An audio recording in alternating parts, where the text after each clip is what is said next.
विद्यार्थी भाइ बहिनीहरू सबैजनालाई फेरि पनि म नमस्कार भन्न चाहन्छु।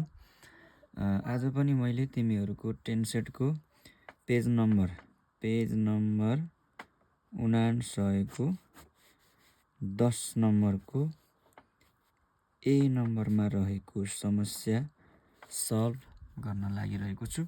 प्रश्न चाहिँ यस्तो खालको छ, कस्तो छ त सबैजनाले ध्यान दिएर हेर्नु है, अनि प्रश्न राम्रोसँग सार्नु, अनि भिडियोलाई पज गरेर चाहिँ प्रश्न सार्ने, अनि प्रश्न सारिसके पश्चात एकपटक मजाले भिडियो हेर्ने है।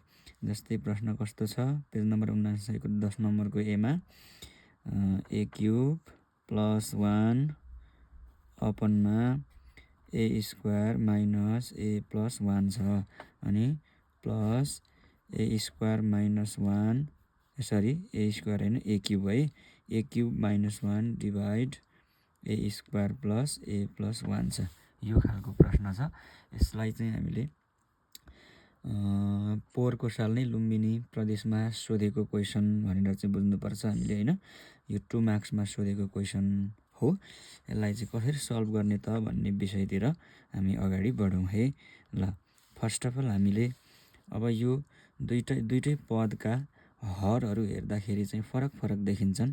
फरक देखिसके पश्चात दुईटासम्म पदहरू हुँदा चाहिँ दुईटासम्म पद हुँदा चाहिँ अगाडि पछाडि मिलाउने प्रयास गर्ने। तर यहाँनिर हामीलाई कतिवटा दिएको छ, 3टा पद, 1 2 3टा, यहाँ पनि 1 2 3टा पदहरू हामीलाई दिएको छ।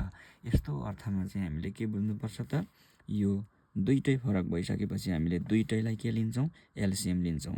के आयो त, ए स्क्वायर माइनस ए प्लस 1 आयो, अर्को के आयो, ए स्क्वायर प्लस ए प्लस 1 पनि आयो, दुईटै आयो।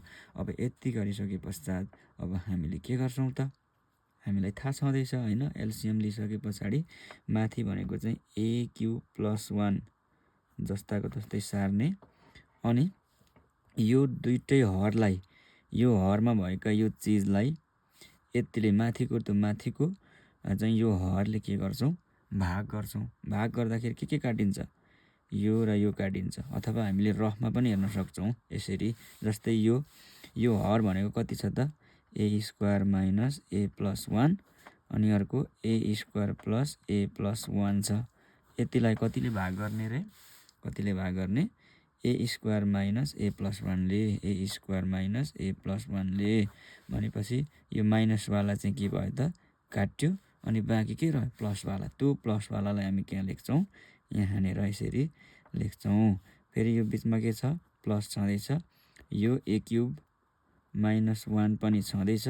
अब फेरि पनि यसै गरी यो दुईटैलाई कतिले भाग गर्ने, यसले भाग गर्ने गर्दा प्लसवाला चाहिँ काट्यो, के बाँकी रह्यो त, यो माइनसवाला बाँकी रहन्छ। ए स्क्वायर माइनस ए प्लस के 1 चाहिँ के भयो त, बाँकी रह्यो। ल, अब के गर्ने त, अबको स्टेप भनेको चाहिँ हामीले यसरी हेर्नु पर्यो। यहाँनिर नट्ने जस्तो देखियो होइन, यो लाइनले गर्दा एकपटक यहाँनिर यही लाइनलाई मैले अलिकति तलतिर गरिदिन्छु है। ल, अब यो चाहिँ यो ए क्युब प्लस 1 छ, यसलाई सूत्रमा लाने के, ए क्युब प्लस 1लाई केमा लाने रे, सूत्रमा लाने। भन्नुको मतलब ए क्युब प्लस 1 क्युब हुन्छ नि त होइन। ए क्युब प्लस 1लाई 1 क्युब लेख्न मिल्छ होइन।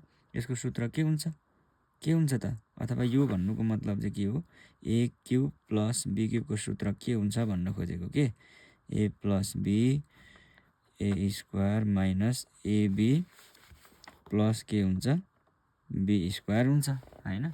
यो फर्मुलामा चाहिँ हामीले लानु पर्यो के होइन, यो फर्मुलामा लैजाने। ल, फेरि यहाँ पनि माइनसवाला छ, माइनस पनि लेखिहालौँ। ल, ए क्युब माइनस बी क्युबको A minus B A square plus AB plus के हुन्छ, बी स्क्वायर हुन्छ। यो फर्मुलामा दुईटा जाँदैछन्। ल, यो लाइन यहाँबाट हेरौँ। ल, यसलाई फर्मुलामा लगौँ है त, के हुन्छ, ए प्लस बी होइन, बी भनेको 1 छ नि त, अनि ए स्क्वायर माइनस एबी भनेको के छ, यहाँ ए भनेको ए नै छ, बी भनेको 1 छ, आखिर त्यो भनेको चाहिँ के हो, ए र 1 गुणन गरे 1 नै हुन्छ होइन, प्लस बी स्क्वायरको ठाउँमा आखिर 1 को स्क्वायर हुन्छ, त्यो भनेको 1 नै हुन्छ। फेरि बाँकी कति छ हाम्रो, यो त छँदैछ नि त, ए स्क्वायर प्लस ए प्लस 1 छँदैछ। फेरि प्लस यहाँ हेरौँ है त, यहाँ यो लाइनमा हेरौँ, यो लाइनमा चाहिँ माइनसको फर्मुलामा जाँदैछ, A minus B A square plus AB plus B square होइन।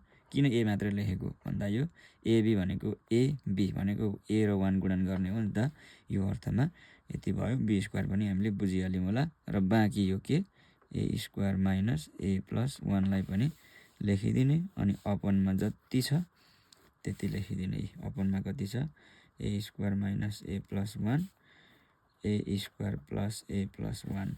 ल अब यो प्लसदेखि यतापट्टि र उतापट्टि हेर्ने होइन। यहाँ के कमन छ, दुईटामा के कमन छ, यो प्लसमा छ यो माइनसमा छ, कमन आएन। तर यो ए स्क्वायर माइनस ए प्लस 1 यहाँ पनि छ, यहाँ पनि छ, ए स्क्वायर प्लस ए प्लस 1 यहाँ पनि छ, यहाँ पनि छ भनेपछि यो दुइटै कमन आयो होइन। के कमन आयो, ए square minus A plus 1 A square plus A plus 1 common आयो। बाँकी के रह्यो त, यहाँनिर चाहिँ ए प्लस 1 बाँकी रह्यो, यहाँ प्लस के बाँकी रह्यो, ए माइनस 1 बाँकी रह्यो। अब हामीले के गर्ने, अपनमा हरमा भएको चिजहरू चाहिँ यसरी लेखिदिन्छौँ। ल यसरी चाहिँ लेख्ने। अनि के भयो त, यो माइनसवाला काट्यो, प्लसवाला पनि काट्यो, बाँकी के रह्यो, ए प्लस 1 प्लस ए माइनस 1 बाँकी रह्यो।